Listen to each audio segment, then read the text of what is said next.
Pakistan July 1న ఐక్యరాజ్యసమితి భద్రతా మండలి అధ్యక్ష బాధ్యతలను స్వీకరించింది.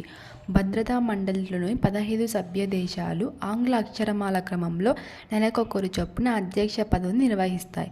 గత ఏడాది తాత్కాలిక సభ్యదేశంగా ఎన్నికైన పాకిస్తాన్ జనవరి నుంచి తన 2 ఏళ్ల పదవీకాలాన్ని ప్రారంభించింది.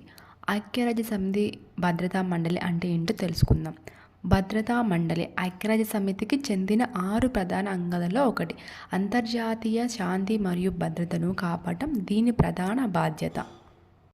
దీనిలో 15 సభ్య దేశాలు ఉంటాయి. 5 శాశ్వత సభ్య దేశాలు అంటే China, France, Russia, United Kingdom, United States of America.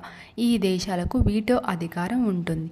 10 తాత్కాలిక సభ్య దేశాలు అంటే ఐక్యరాజ్యసమితి సర్వసభ్య సమావేశం ద్వారా 2 ఏళ్ల కాలానికి ఎంపిక చేయబడతాయి. ఐక్యరాజ్యసమితిలోని 6 ప్రధాన అంగాలు ఏంటివి?